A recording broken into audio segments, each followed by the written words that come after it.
Welcome to my channel click for commerce.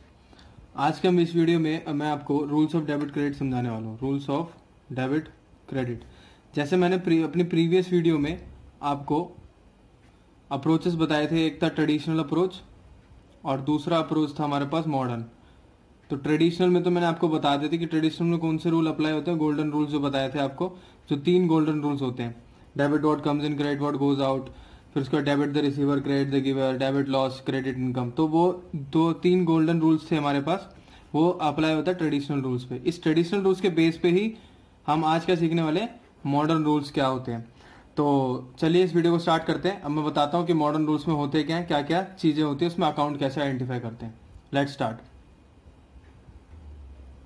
अब ये जो मॉडर्न अप्रोच है, मॉडर्न अप्रोच या मॉडर्न मेथड कह सकते हो आप।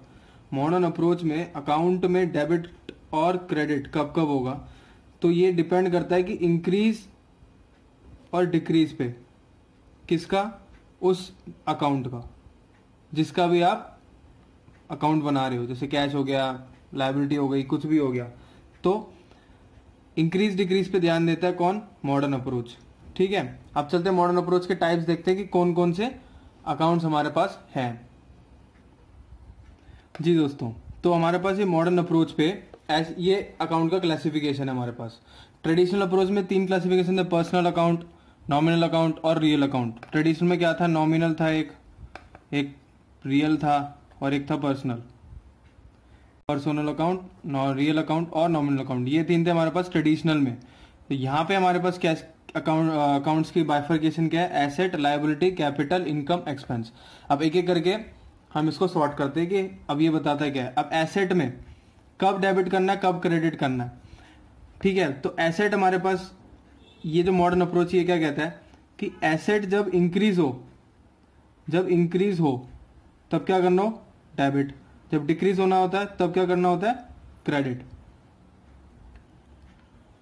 ठीक है, जब इंक्रीज होता है तो डेबिट, डिक्रीज होता है तो क्रेडिट। अगर मैं इसी को ट्रेडिशनल अप्रोच में भी करके देखूं, तो ट्रेडिशनल अप्रोच में एसेट किस कैटेगरी में आता है। एसेट को तो कुछ भी हो सकता है, कैश हो सकता है, स्टॉक हो सकता है। ठीक है, तो जो कैश स्टॉक होता है ये किस कैटेगरी में आता है, रियल में आता है ना, जिसको आप देख सकते हो, टच कर सकते हो। जो रियल है, रियल में आता है। तो रियल में कौन सा रूल लगता है, रूल नंबर 2, जो मैंने आपको बताया था, golden rule number 2। Golden rule number 2 क्या बोलता है आपको कि डेबिट व्हाट कम्स इन और क्रेडिट व्हाट गोज आउट। तो ये बताया था रियल अकाउंट के लिए रूल ये था कि debit what comes in, credit what goes out.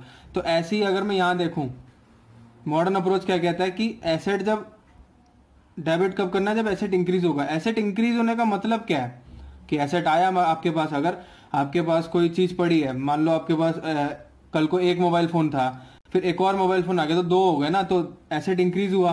Asset increase होने का मतलब क्या होगा, आपके पास मोबाइल फोन आया, means debit what comes in.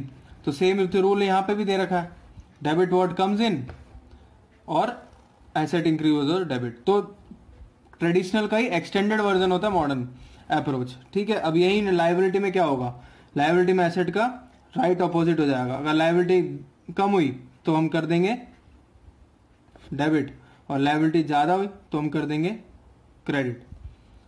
ठीक है, कैपिटल मैंने आपको बताया था कि पर्सनल अकाउंट होता है एक, जैसे जो ओनर होता है अपना कैपिटल इंट्रोड्यूस करता है बिजनेस चलाने के लिए, जो इनिशियल अमाउंट होता है। तो कैपिटल में क्या होगा, कैपिटल भी वैसे ही होगा, कैपिटल बढ़ा तो क्रेडिट होगा और कैपिटल कम हुआ तो क्या होगा आपका, डेबिट।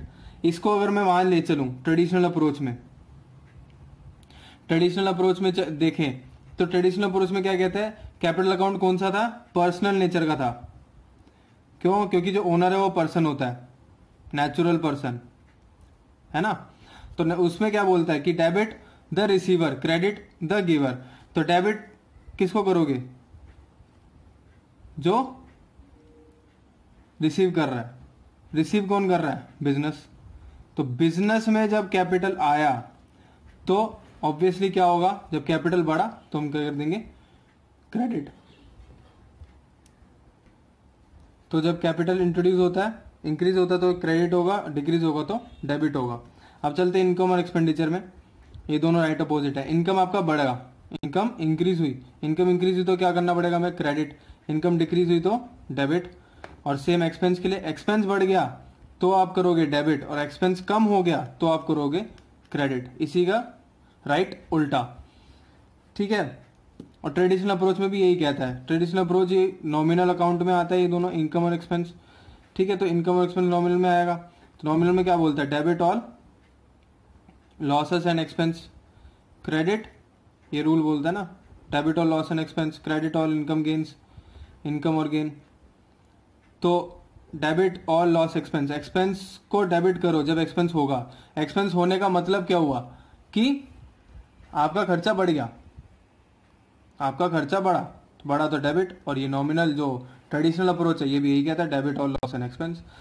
तो ट्रेडिशनल अप्रोच और मॉडर्न अप्रोच दोनों एक जैसी ही हैं, बस डिफरेंस क्या है, इसका थोड़ा एक्सटेंडेड वर्जन है। ये इंक्रीज और डिक्रीज पे काम करता है मॉडर्न अप्रोच। ट्रेडिशनल अप्रोच के अपने 3 वही गोल्डन रूल्स हैं, 3 गोल्डन रूल्स जो मोस्ट इंपॉर्टेंट है, ठीक है दोस्तों। तो जो मैंने आपको मॉडर्न और ट्रेडिशनल अप्रोच समझाया, तो उसके बेस में हम एक क्वेश्चन करते हैं, ये इलस्ट्रेशन आप कह सकते हो। तो ये इलस्ट्रेशन है पेज नंबर 6.11 पे टी एस ग्रेवाल की बुक में। इलस्ट्रेशन क्या कहता है कि open T account, T account मैंने बताया था कि इस तरीके से ओपन होता है, टी फॉर्म में ओपन होता है। तो टी शेप अकाउंट आपको ओपन करना है किसका, फर्नीचर का। और ट्रांजैक्शन आपको दे रखा है 1 2 3 4 5 ट्रांजेक्शन आपके पास। तो क्या क्या कहता है कि फर्नीचर परचेज 50,000 का फर्नीचर आपने परचेज किया, दोबारा 15,000 का फर्नीचर परचेज किया, 10,000 का फर्नीचर बेच दिया, और जो पुराना फर्नीचर आपके पास पड़ा हुआ था उसको भी निकाल दिया, मतलब कबाड़ी को बेच दिया, डिस्कार्डेड। और एक डेप्रिसिएशन ऑन फर्नीचर 3,000। तो ये दे रखा है, इसको हम सॉल्व करेंगे। चलिए चलते हैं सॉल्व करते हैं। तो इलस्ट्रेशन तो मैं ओपन कर रहा हूं यहाँ पे, क्या, फर्नीचर का अकाउंट, फर्नीचर का अकाउंट ओपन कर रहा हूं, ठीक है। फर्नीचर क्या है आपका, किस कैटेगरी में आता है, मैं आपको समझाया था फर्नीचर एक एसेट है, तो एसेट किस कैटेगरी में आएगा, रियल अकाउंट के कैटेगरी में आएगा, ठीक है। ये कौन बोलता है, ये बोलता है ट्रेडिशनल। अगर ये मॉडर्न में जाओगे तो मॉडर्न अप्रोच क्या कहता है, मॉडर्न कहता है ये किस कैटेगरी में आएगा, एसेट की कैटेगरी में आएगा, ठीक है। सबसे पहले आपको कैटेगरी आइडेंटिफाई करनी है कि या तो ट्रेडिशनल यूज कर रहे हो या मॉडर्न यूज कर लो, आंसर एक ही आना है, ठीक है। तो ट्रेडिशनल में रियल अकाउंट, और एसेट, एसेट कौन बोलता है, मॉडर्न अप्रोच बोलता है एसेट है, ये एसेट अकाउंट है। तो ट्रेडिशनल अकाउंट में रूल क्या था कि debit what comes in, credit what goes out, debit what comes in और क्रेडिट व्हाट गोज आउट। और सेम अगर मैं मॉडर्न अप्रोच में जाऊं तो डेबिट इंक्रीज, जब एसेट बढ़ेगा तो डेबिट कर देंगे, और एसेट कम होगा तो क्रेडिट कर देंगे, ठीक। अब मैंने आपको रूल समझा दिया, अब चलते हैं अकाउंट कैसे बनाना है। टी अकाउंट बनाने के लिए बोला है, तो टी बस बड़ा सा एक टी बना दो, ठीक है। उसमें एक और लाइन कह दो ताकि अमाउंट अलग से दिखे आपको, ठीक है। लेफ्ट हैंड साइड में मैंने क्या बोला था, हमेशा क्या होता है, डेबिट, और राइट हैंड साइड में हमेशा क्या होता है, क्रेडिट, ठीक है। तो लेफ्ट हैंड साइड में डेबिट, राइट हैंड साइड में क्रेडिट। तो मैं एसेट बना रहा हूं, तो एसेट में अगर मैं ये रूल लगाऊं, मॉडर्न अप्रोच या ट्रेडिशनल अप्रोच जो मर्जी, दोनों में आंसर सेम आना है। तो डेबिट द इंक्रीज, तो डेबिट का मतलब यहां इंक्रीज है, मतलब फर्नीचर जब बढ़ेगा तो मैं डेबिट करूंगा, और क्रेडिट का मतलब डिक्रीज, तो फर्नीचर जब कम होगा तो मैं कम कर दूंगा, ठीक है। अब चलते एक एक करके ट्रांजैक्शन को यहां पे प्लेस करते हैं, फिर आंसर आ जाएगा आपका। तो मैंने थोड़ी आसानी के लिए यहाँ लिख दिया है मैंने ट्रांजैक्शंस। फर्नीचर परचेज 50,000, 50,000 फर्नीचर मैंने खरीदा है, इसका मतलब आया है, ये फर्नीचर आपके बिजनेस में आया है, mean comes in the business. या फिर बड़ा एसेट क्या हुआ आपका, इंक्रीज हुआ, एसेट इंक्रीज हुआ तो इंक्रीज वाला कॉलम यहाँ पे है, तो यहाँ क्या लिखोगे आप, फर्नीचर परचेज्ड, ठीक है। कितना, 50,000। किस पे परचेज किया है, मान लो कैश में परचेज किया है, ठीक है। अब फिर दूसरी एंट्री क्या थी, दूसरी भी हमारे पास थी कि फर्नीचर परचेज किया, कितना, 15,000। तो दूसरी एंट्री भी आप लिख दोगे यहाँ पे, फर्नीचर परचेज्ड, कितना, कैश पे किया आपने 15,000, ठीक है। समझ रहे हो ना आप, तो डेबिट मैंने कर दिया, जो भी इंक्रीज हुआ या फिर जो भी debit what comes in credit what goes out, उसके हिसाब से मैंने लगा के देखा तो यही आ रहा है आंसर। अब चलते हैं, तीसरा ट्रांजेक्शन है मेरे पास, फर्नीचर सोल्ड, फर्नीचर बेच दिया। इसका मतलब क्या हुआ, फर्नीचर कम हो गया, फर्नीचर हो गया डिक्रीज। डिक्रीज कहाँ आएगा, क्रेडिट साइड में आएगा। चलो क्रेडिट साइड पे, तो क्रेडिट साइड पे हम एंट्री डाल देंगे तीसरी, क्या, फर्नीचर सोल्ड कैश में कितना, 10,000। फर्नीचर कितने में बेचा आपने, 10,000 में। नेक्स्ट एंट्री हमारे पास, ओल्ड फर्नीचर डिस्कार्डेड। डिस्कार्डेड कैसे भी कह सकते हो, कबाड़ी को बेच दिया, किसी को दे दिया, तो 5,000 में दे दिया, ठीक है। तो ओल्ड फर्नीचर, ये भी, इसका भी अल्टीमेट रिजल्ट क्या होगा, फर्नीचर होगा कम आपके पास, ठीक है। मान लो 10 फर्नीचर थे आपके पास, एक बेच दिया, दोबारा एक हटा दिया, ठीक है, शोरूम से या गोडाउन से, तो 5,000 फिर कम हो गए, तो कम हो गए तो मतलब क्रेडिट। तो चलो दोबारा क्रेडिट करते हैं इसको, ओल्ड फर्नीचर जो कि मैंने बेच दिया या फिर डिस्कार्डेड, कितना, 5,000। लास्ट एक चीज है आपके पास, डेप्रिसिएशन। डेप्रिसिएशन मैंने प्रीवियस वीडियो में बताया था, इसका एक अलग से आपके पास चैप्टर है, एक अलग से वीडियो बनाऊंगा इन डिटेल डेप्रिसिएशन का मतलब क्या होता है, ठीक है, और उसमें क्या क्या मेथड्स यूज होते हैं। डेप्रिसिएशन का मेन मतलब ये है कि आपके एसेट के वैल्यू पे गिरावट आना, डिक्रीज होना। सिंपल एग्जांपल मैंने पहले ही बताया था, अगर आपने मेरी प्रीवियस वीडियो देखी है, तो आपके पास मोबाइल फोन है, मोबाइल आपने शोरूम से निकाला, तो शोरूम से जैसे आपके पास आपने खरीद लिया मोबाइल, मान लो 50,000 का मोबाइल था, वो अगले दिन ही आपने 2-3 दिन भी यूज कर लिया, तो उसका वैल्यू गिर जाएगा, 40K पे आ जाएगा, फिर गिर जाएगा, फिर 30K पे आ जाएगा। तो इसे कहते हैं डेप्रिसिएशन। तो डेप्रिसिएशन सिंपल मीनिंग है कि एसेट के वैल्यू का गिरावट, ठीक है। तो एसेट अगर गिर गया तो मतलब फर्नीचर का वैल्यू क्या हुआ, कम हो गया, तो कम हो गया का मतलब ये रहा क्रेडिट, ठीक है, समझ रहे हो ना आप। तो मैं कर दूंगा यहाँ पे क्रेडिट, क्या करूंगा, डेप्रिसिएशन को क्रेडिट कर दूंगा 3,000, ठीक है। अब आप देखो कौन सा साइड हैवी है, 50 + 60 65,000, और यहाँ पे कम है, तो हमेशा क्या होगा, दोनों साइड आप करोगे टोटल, और दोनों साइड का टोटल क्या होना चाहिए, बराबर, ठीक है। अगर इसका टोटल कितना आ रहा है, इसका टोटल आ रहा है 10, 5, 15 और 3 18,000, 18,000। तो 18,000 मेरे पास यहाँ पे है 18,000, और यहाँ पे 65,000। तो यहाँ पे जो है वो बैलेंस आएगा मेरे पास, बैलेंस कितना होगा, मतलब फर्नीचर के पास, फर्नीचर अकाउंट का बैलेंस कितना बचा है, 47,000। कैसे किया, 65,000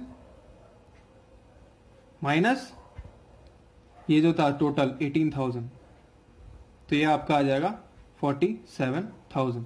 तो ये था आपका बेसिकली कि टी अकाउंट कैसे बनाना है और एंट्री कैसे कैसे डालनी है। बस आपको मेन चीज क्या करनी है, आपको जैसी पता चले कि फर्नीचर है या मोबाइल है या कुछ भी है, उसका आपको सबसे पहले अकाउंट आइडेंटिफाई करना है कि ट्रेडिशनल ले लो या फिर मॉडर्न अप्रोच ले लो। अकाउंट आइडेंटिफाई करो कि कौन सा अकाउंट है, वो रियल है, नॉमिनल है या कुछ भी है। और वैसे ही अगर उसमें जाओगे तो asset, liability, capital, income, expense. तो थैंक यू फ्रेंड्स। तो आज मैंने आपको मॉडर्न अप्रोच समझाया और ट्रेडिशनल अप्रोच मेरी प्रीवियस वीडियो में मैंने समझा दिया था। ये मोस्ट इंपॉर्टेंट टॉपिक है, इसी को बेस लेके, इसी को बेस बना के आपका अगला वेरी वेरी इंपॉर्टेंट टॉपिक आता है जर्नल। इसकी मैं नेक्स्ट वीडियो तुरंत डाल रहा हूं। इस वीडियो के नेक्स्ट वीडियो आपका जर्नल स्टार्ट हो जाएगा।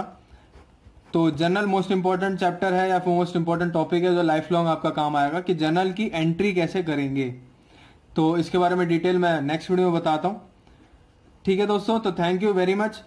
और मेरे चैनल को शेयर करें, सब्सक्राइब करें और लाइक कर दें इस वीडियो को। और जितना आप शेयर करोगे उतना मेरे को मोटिवेशन मिलेगी। और जो भी आपका कमेंट्स में आप लीव कर सकते हो अपना डाउट्स वगैरह। तो थैंक यू सो मच। मैं नेक्स्ट वीडियो में आपको इस जर्नल वाले टॉपिक पे मिलता हूँ। Thank you so much, bye.